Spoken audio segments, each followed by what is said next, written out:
Hi friends, welcome back to my channel Only Bio, presenting up the revision of the chapter Excretion and Osmoregulation in great details. Friends, this is the seventh part of this chapter and it is being explained with all the details. No doubt it's going to be a little longer video, but then I request you all to be hooked on to this till the end so that you will understand many more points which are nowhere there in our textbooks. If you have any doubts or any suggestions to give, so please definitely give them so that I can help you out in some way or the other.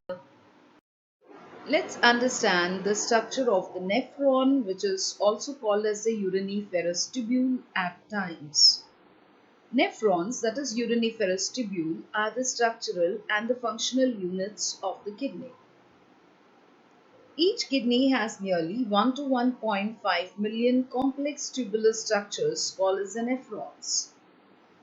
The nephron is a microscopic, thin, long structure which is coiled at certain places. It is about 3 centimeters long and 20 to 60 millimeters in diameter. Each nephron has two parts, the renal corpuscle, also called as the Malpighian body, and the renal tubule. Friends, please remember it is renal corpuscle and not renal capsule, because the renal capsule is the covering of the kidney. The renal corpuscle or the Malpighian body is made up of Bowman's capsule and the glomerulus, which is enclosed in it.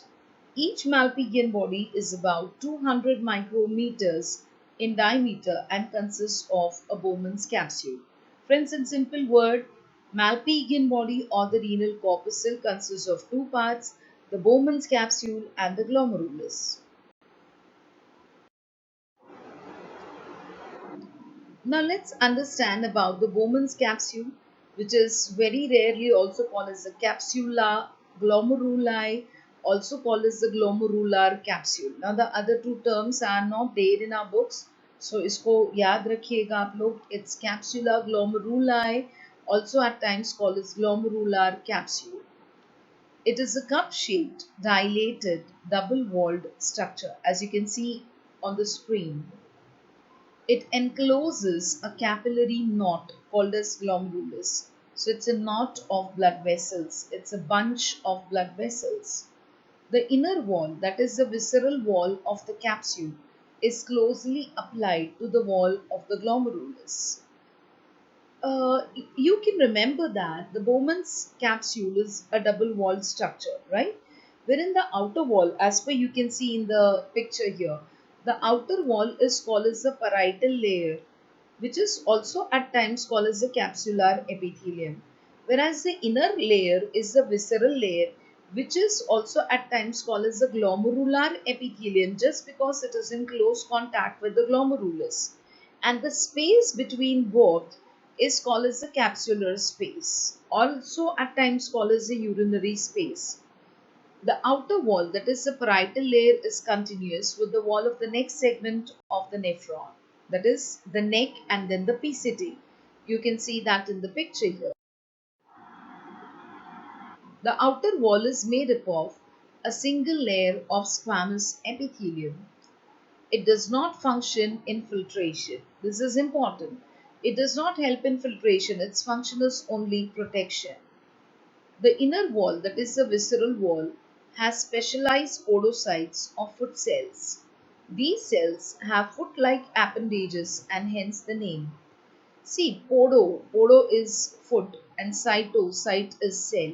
So the inner layer consists of cells which are foot-like expansions. That's the reason they are called as podocytes. And they play a role in the process of filtration. The podocytes have long foot processes called as pedicels, for which the cells are named podocytes, podo plus cyte. The pedicels wrap around the capillaries and leave slits between them. Slits is a space, a narrow space. Blood is filtered through these slits, each known as a filtration slit or a slit diaphragm or a slit pore. Once again, these terms are not there in our textbooks. Our textbooks have just mentioned about slits, but please remember it's either called as a filtration slit or slit diaphragm or slit pore. There is a space called as capsular space or urinary space in between the two walls. Now friends, why is it called as a capsular space? Very simple, because it's a space in the Bowman's capsule. And why is it called as a urinary space? The reason is because the first urine, that is primary urine, is collected here. So it is called as a urinary space. Friends, let's understand about podocytes in details, because the books haven't really got the information on podocytes and they're worth understanding. So let's understand about podocytes. Here you have a picture to see the podocytes. Podocytes or visceral epithelial cells, that's how they can be also described as, are the cells in the Bowman's capsule in the kidneys that wrap around the capillaries of the glomerulus. The long processes or foot projections or arm-like projections of the podocytes wrap around the capillaries and leave the slits between them. Blood is filtered through these slits, known as slit diaphragm. Podocytes have primary processes called as trabeculae, which wrap around the glomerular capillaries.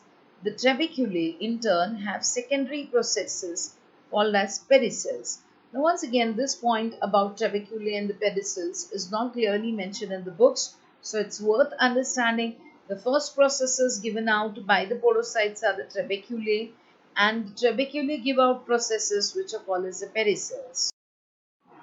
Once again, you have a diagram of the podocytes there. Pedicels interdigitate, thereby giving rise to thin gaps called as filtration slits. You can see that clearly in the diagram there. The slits are covered by slit diaphragms, which are composed of cell surface proteins including nephrin, podocalcin, and p-cadherin, which restricts the passage of large macromolecules such as serum albumin and gamma globulin and ensure that they remain in the bloodstream.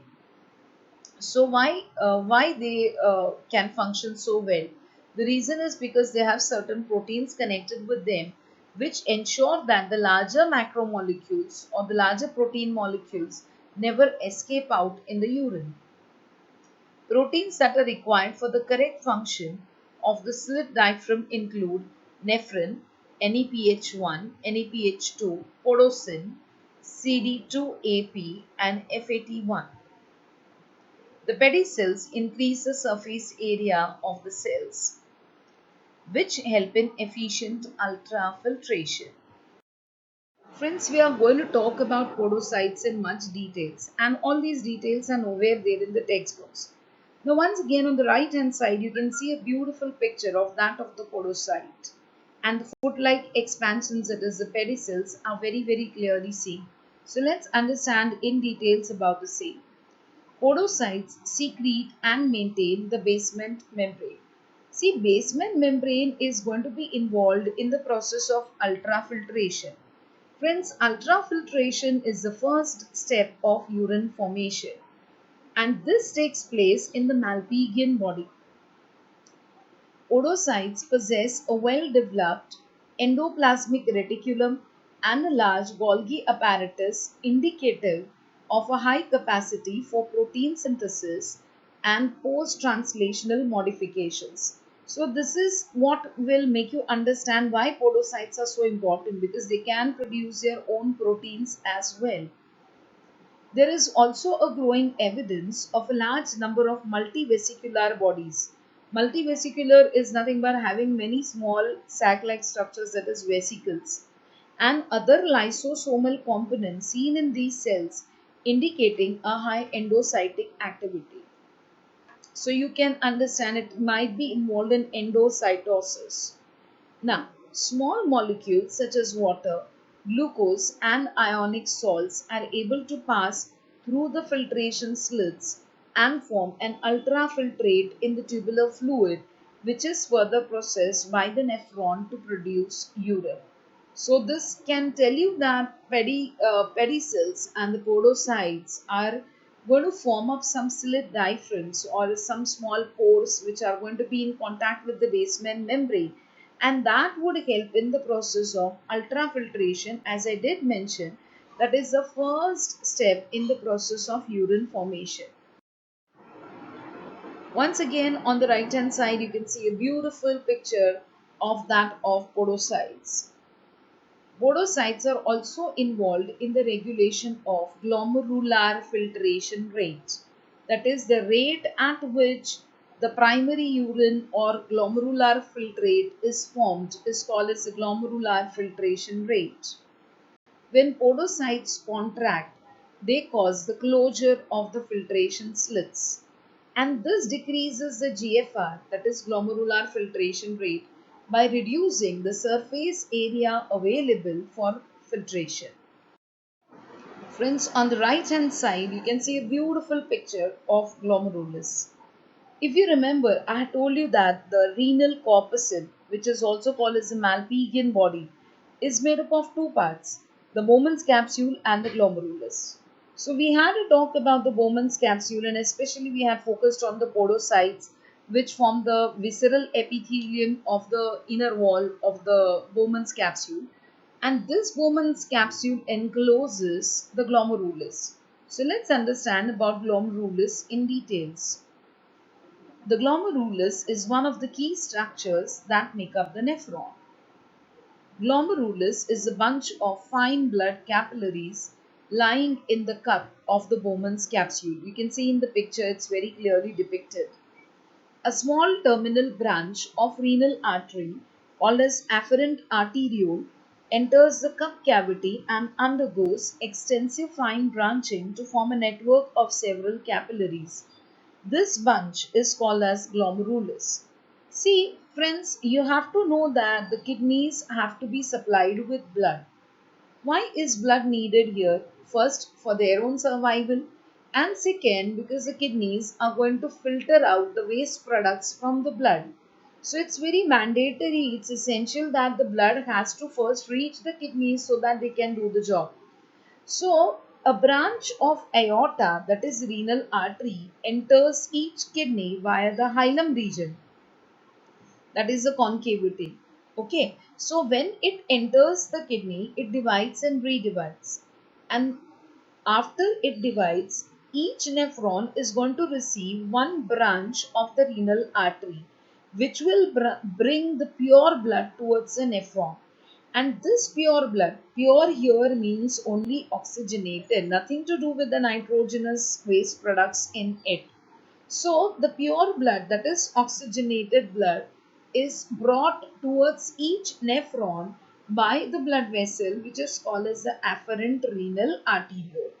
Now what happens? The afferent renal arteriole, when it enters the Bowman's capsule, it divides and redivides. So it forms a bunch of capillaries, and this bunch or network or knot of blood capillaries formed by the branching of the afferent renal arteriole in the Bowman's capsule is called as glomerulus. Capillary wall is fenestrated. All capillaries reunite and form an efferent arteriole that leaves the cup cavity.